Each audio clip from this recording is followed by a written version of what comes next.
예수 믿는 성도와 세상의 차이를 한 단어로 표현하자면 사랑입니다.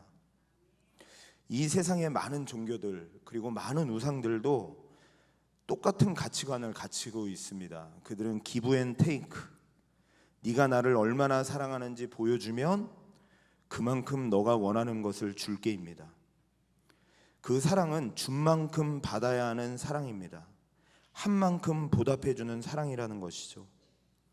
그래서 어떤 신에게 복을 받고 싶으면 그만큼 물질을 바치고 그만큼 헌신하고 그만큼 더 고행을 하고, 엘리야 때는 몸을 칼로 가르며 신에게 자신들의 의지를 보여줘야 복을 받을 수 있었습니다.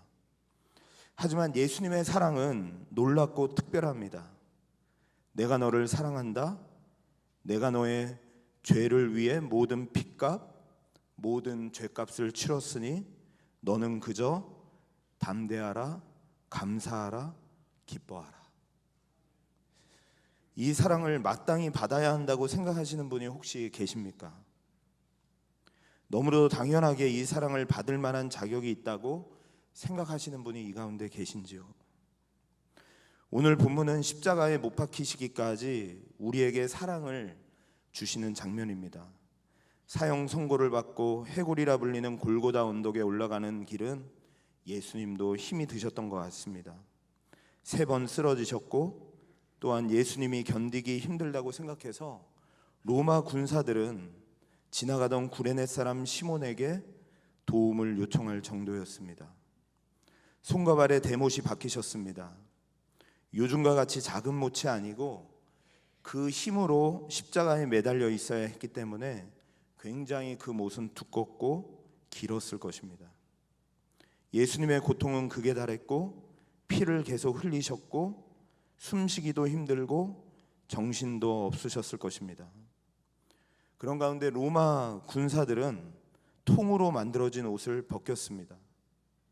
옷이 벗겨진 채로 예수님께서는 모든 수치를 당하셨습니다. 그리고 머리에 쓰인 죄패는 유대인의 왕이다 라고 붙어 있었습니다.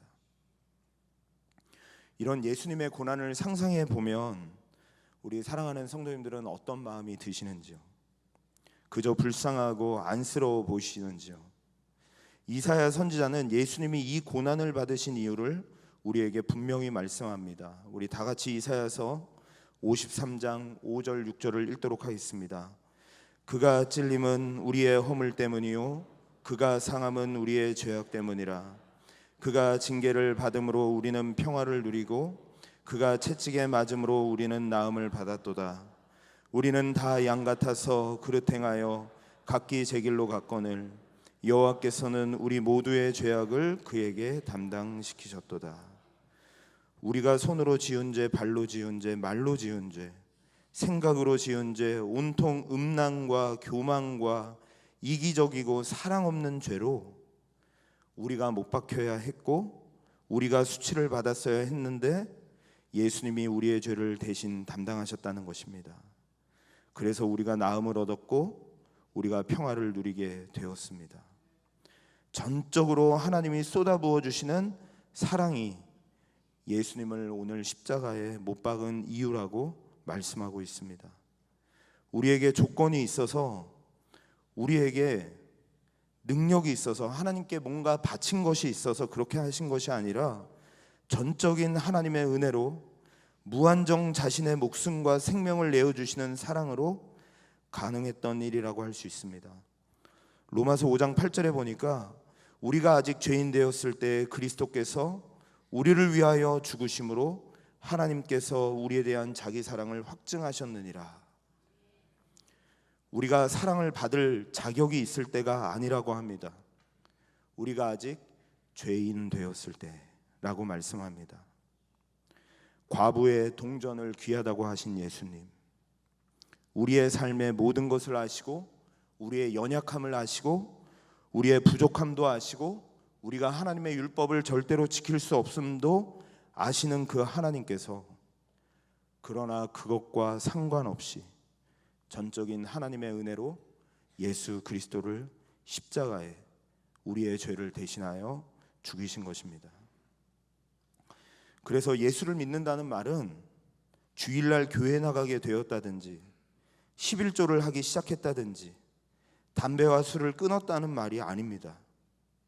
예수를 믿었다는 말은 자격 없는 나, 부족한 나, 아직 죄인 된 나를 하나님 아버지께서 얼마나 사랑하시는지 그의 아들을, 독생자 외아들을 십자가에 죽으셨다는 것을 아는 것, 그것을 믿는 것, 그것이 믿음입니다.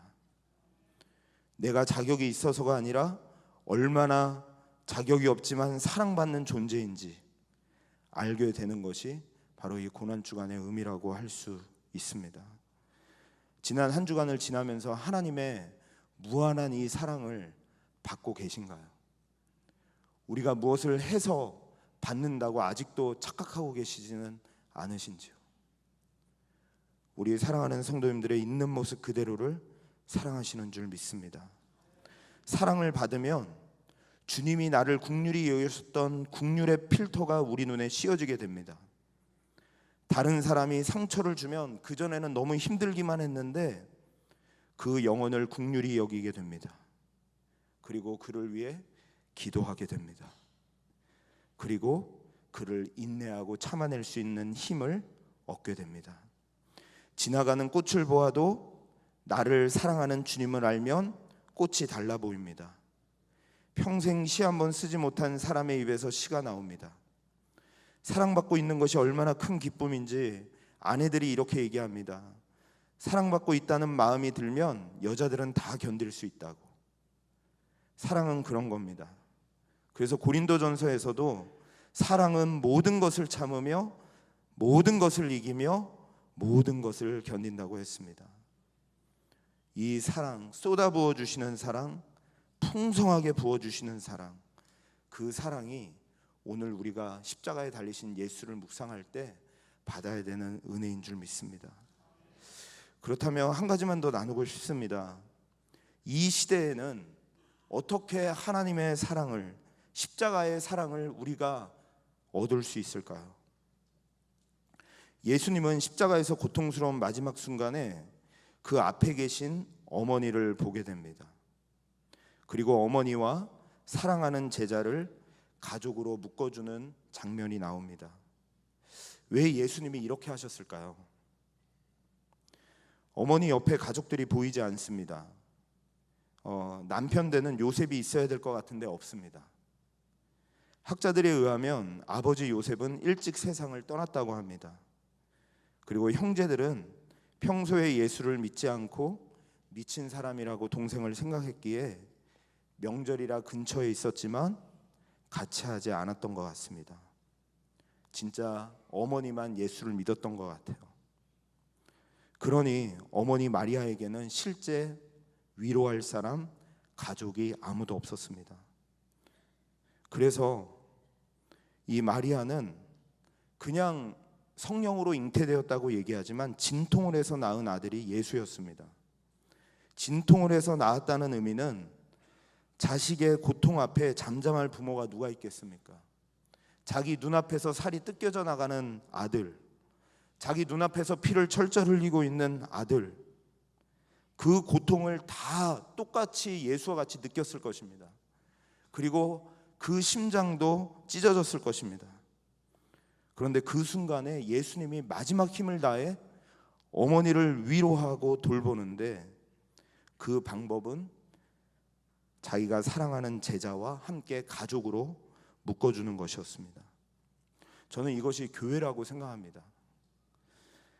예수님께서 한 번은 가르치실 때 가족들이 찾아와서 제자들이 이렇게 예수님이 말씀하셨습니다. 마태복음 12장에 보면 이렇게 말씀하시는데요. 말하던 사람에게 대답하여 이르시되 누가 내 어머니이며 내 동생들이냐 하시고 손을 내밀어 제자들을 가리켜 이르시되 나의 어머니와 나의 동생들을 보라. 누구든지 하늘에 계신 내 아버지의 뜻대로 하는 자가 내 형제요 자매요 어머니라 하시더라. 예수님이 말씀하시는 가족의 의미는 혈육이 아니라 아버지의 뜻대로 하는 자들의 모임, 바로 교회죠. 즉 예수 그리스도를 믿는 믿음 안에서 한 가족된 교회입니다. 그래서 서신서들에 보면 사도 바울은 끊임없이 성도들을 가리켜 형제라고 표현합니다. 그리고 이방인과 유대인 사이의 벽을 허물고 하나 되게 하신 것이 십자가라고 말씀합니다. 자, 흥미로운 구절이 있는데요. 요한복음을 썼던 이 사도 요한이 요한일서에서 교회 안에서 형제들 간에 서로 돌보고 사랑해야 될 것을 우리의 구원과 연관해서 이렇게 말씀합니다. 요한일서 3장 14절 같이 한번 읽어보도록 하겠습니다. 우리는 형제를 사랑함으로 사망에서 옮겨 생명으로 들어간 줄을 알거니와 사랑하지 아니하는 자는 사망에 머물러 있느니라. 생명에 들어간 자는 특징이 형제를 사랑한답니다. 여기서 말하는 형제는 교회입니다. 그런데 사랑하지 아니하는 자는 아직도 사망에 있는 자다. 예수님의 사랑을 고난주간을 지나면서도 믿지 못하는 자다, 받지 못하는 자다라고 말씀하고 있는 것입니다. 그렇다면 하나님은 끊임없이 우리에게 사랑을 부어주시는 하나님이시라고 하는데 왜 형제를 사랑하지 않으면 생명을 얻지 못한다고 하실까요? 계속하여 요한일서 3장 16절에 이렇게 얘기합니다. 그가 우리를 위하여 목숨을 버리셨으니 우리가 이로써 사랑을 알고 우리도 형제를 위하여 목숨을 버리는 것이 마땅하니라. 예수의 사랑을 알고 받은 자라면 형제를 위해 목숨을 버리는 것이 당연하다라고 말씀합니다. 그랬으면 좋겠다, 형제를 위해 목숨을 버리길 바란다, 소망한다, 이것이 아니라 그것이 마땅하다. 왜냐하면 한량없이 사랑해 주시고 용서해 주시는 십자가에 못 박히신 예수의 사랑을 우리가 받았기 때문인 것이죠. 부부가 사랑하면 닮게 된다고 합니다.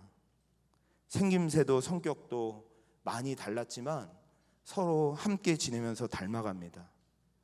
먹는 게 같고 생활 환경이 비슷하기 때문에 같아지는 것도 있겠지만 서로 사랑하니까 닮아갑니다. 우리가 신앙생활 한다는 것은 아까도 말씀을 드렸지만 하나님이 나를 얼마나 자격 없는 자인데 사랑하시는지를 믿으며 살아가는 자들입니다. 그 하나님의 사랑을 매번 주일마다 만나고 매번 교회 와서 말씀을 들을 때마다 만나고 그렇게 함에도 불구하고 우리의 삶의 모습이 형제를 사랑하는 모습은 없어지고 이웃에 대해 불평 불만만 있다면 아직 예수님의 사랑을 받은 것이 아닙니다. 다시 한번 점검해 봐야 됩니다. 그래서 예수님은 사랑하는 제자에게, 교회에게 어머니를 맡겼습니다. 본인은 이제 떠나가지만 교회를 통하여 예수님의 사랑을 받을 수 있기 때문에 그렇습니다. 마음에 상처받고 아픈 자들이 와서 성도들 간의 사랑으로 치유받는 것이 교회입니다. 세상에서 사방이 막혀 아무 쓸모없다고 내 인생은 망했다고 하는 자가 와서 힘을 얻는 것이 교회입니다. 나같이 부족한 자고 못난 자도 동일하게 대해주는 것이 교회입니다. 사랑하시는 예수님의 사랑을 생각할 때에 비교하지 않고 계산하지 않고 사랑하는 곳이 바로 교회입니다. 그리고 교회를 나오시는 분들은 예수님의 말씀을 따라 사는 자들입니다. 그럴 때 박해가 있습니다. 예수님도 지금 하나님의 말씀대로 순종하며 가다가 십자가에 박히는 박해를 받게 되었습니다. 세상이 얼마나 험한지 잘 아실 것입니다. 근데 이 세상에서 예수를 믿고 산다는 것은 더 어렵습니다. 저희는 물질을 따라가는 자들이 아니라 이 세상의 권위를 따라가는 자들이 아니라 예수의 한없이 주시는 사랑을 받은 자로서 그 사랑을 나타내며 살아가는 자들입니다. 그래서 때로는 안쓰러워 보입니다. 그리고 긍휼스럽게 성도님들이 보입니다. 저희는 그렇게 봐야 됩니다. 다투면 안 됩니다. 서로를 불쌍히 여겨야 합니다. 그래서 내가 생명에 있는가 사망에 머물고 있는가 그것을 내가 확인할 수 있는 길은 딱 하나입니다. 내가 교회를 사랑하는가, 형제를 사랑하고 있는가. 내가 예수를 믿는 형제들을 사랑하고 있는가. 간절히 부탁드립니다. 교회를 사랑하십시오. 베델교회가 내 교회라고 생각하십시오. 목회자들과 장로님들을 사랑하십시오. 팀장님들을 사랑하고 성도들을 사랑하십시오. 베델교회가 예수님께서 그의 어머니를 교회에다 맡기셨듯이 우리 교회 안에서 예수 그리스도의 그 사랑을 받은 자들이 그 사랑을 날마다 배워가는 것이 바로 교회라고 할 수 있습니다. 여러분은 고난주간을 몇 년간 지내셨나요? 저는 이제 모태신앙이니까 한 40여 년을 교회에서 지낸 것 같습니다. 그런데 아직도 제 마음에 때로는 말로 다른 사람에게 상처를 주고, 때로는 교회 안에서 시기하고 질투하고 미워하고 이런 연약한 모습이 아직도 있음을 회개합니다. 사랑하는 믿음의 성도님들이요, 예수님의 그 사랑을 받아 교회에 모인 자들, 예수님이 왜 어머니를 교회에다 맡겼는가? 바로 예수님의 사랑을 받은 자들이 모인 곳이기에 그 어머니를 맡길 수 있었던 것입니다. 이 시간 말씀 후에는 성찬식이 있어요. 예수님이 우리를 대신하여 십자가의 죽으심을 기념하는 예식입니다. 내가 정말 십자가를 사랑을 받은 자인지 아닌지를 아는 방법은 하나입니다. 이 성찬식을 받을 때 우리가 하나구나. 이 세상에서 세상의 방법대로 살아가는 자들이 아니라 예수 그리스도의 십자가의 은혜로 산 자들이 모여 하나님의 말씀을 따라 살아가는 우리가 하나요 가족이구나. 예수님께서 이 말씀만 하고 마치도록 하겠습니다. 예수께서 유월절 만찬을 하시면서 제자들에게 하셨던 말씀입니다. 새 계명을 너희에게 주노니 서로 사랑하라.